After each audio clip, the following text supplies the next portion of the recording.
Reading English Story. The Little House in the Big Wood. Chapter 3, Part 1. Chapter 3. The Long Rifle. Every evening before he began to tell stories, Pa made the bullets for his next day's hunting.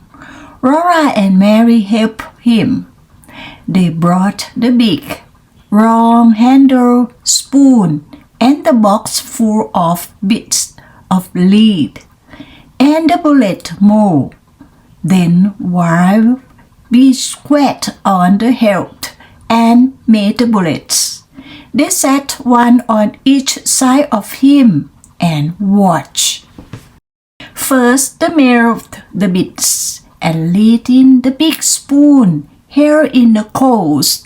When the lead was melted, he poured it carefully from the spoon into the little hole in the bullet mold. He waited a minute, then he opened the mold, and out dropped a bright new bullet on the hilt. The bullet was too hot to touch, but it shone to tempering that sometimes Laura and Mary could not help touching it. Then they burned their fingers, but they did not say anything because Pa had told them never to touch a nail. If they burned their finger, that was their own fault. They shouldn't have minded him. So they put their finger in their mouth to cool them and watch Pa make more bullets. There would be a shining pair of them on the hearth before Pa stopped. He let them cool, then with his jackknife he trimmed off the little lump left by the hole in the mold. He gathered up the tiny shavings to lead and shave them carefully to melt again the next time he made bullets. The finished bullets he put in his barrette pouch.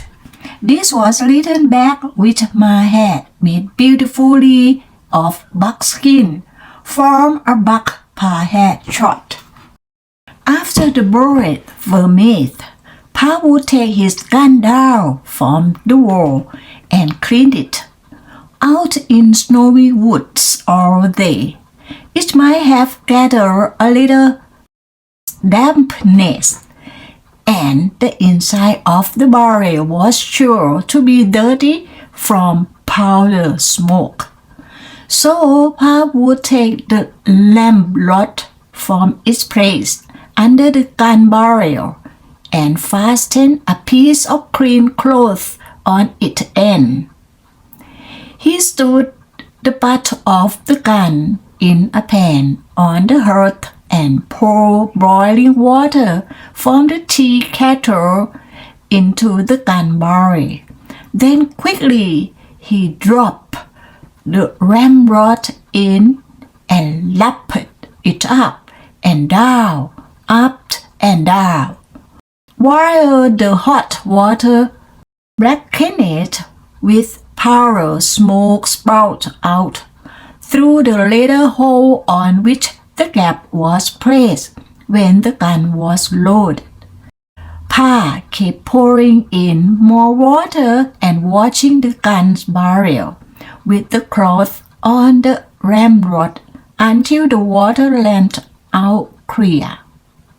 Then the gun was clean. The water must always be boiling so that the heated steel would dry instantly. Then Pa put a clean, greased rag on the ramrod, and while the gun barrel was still hot, he greased it well on the inside. With another clean, greased cloth, he lapped it all over outside until every bit of it was oily and sleek. After that, he lapped and polished the gun stock until the wood of it was bright and shining too. Now he was ready to load the gun again, and Laura and Mary must help him, standing straight and tall, holding the long gun upright on its butt, while Laura and Mary stood on either side of him. Pa said, "You watch me now and tell me if I make a mistake."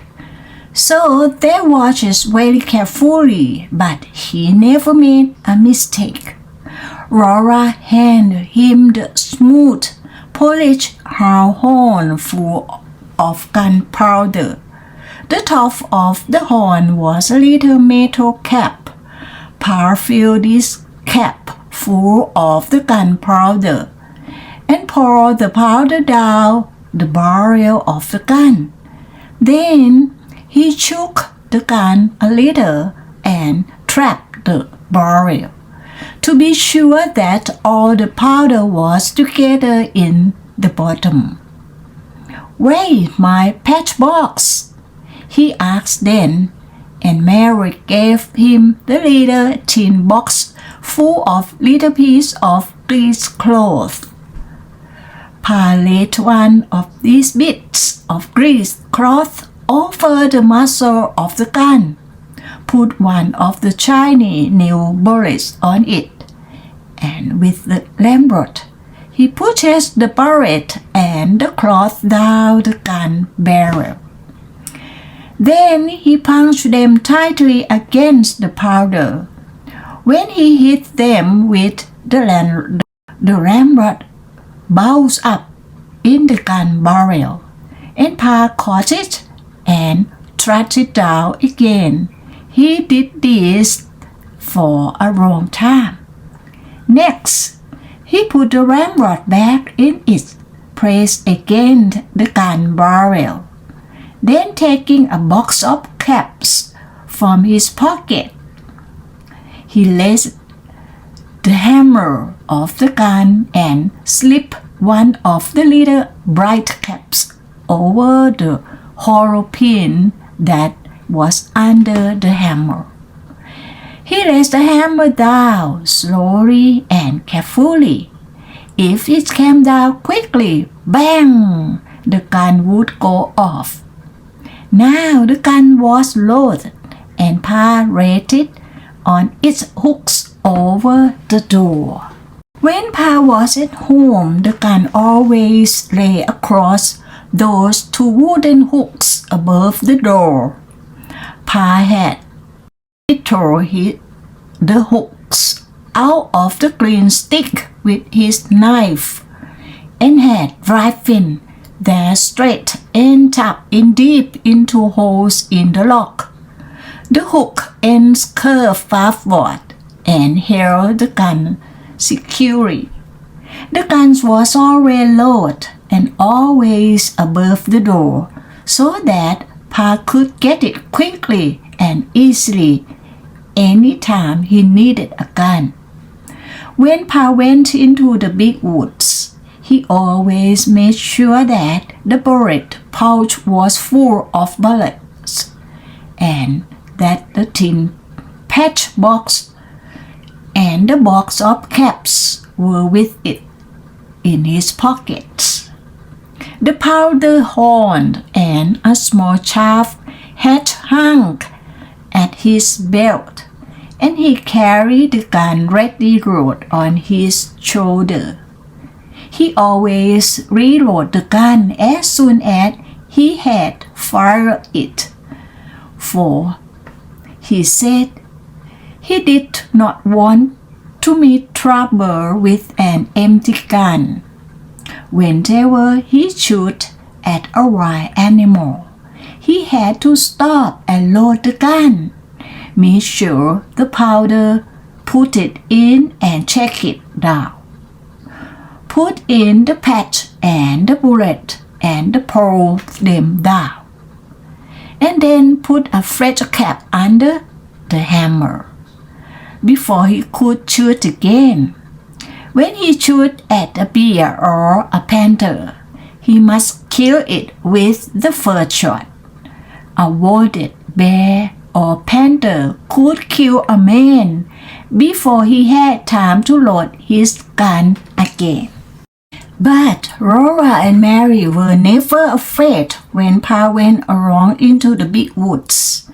They knew he could always kill bears and panthers with the first shot.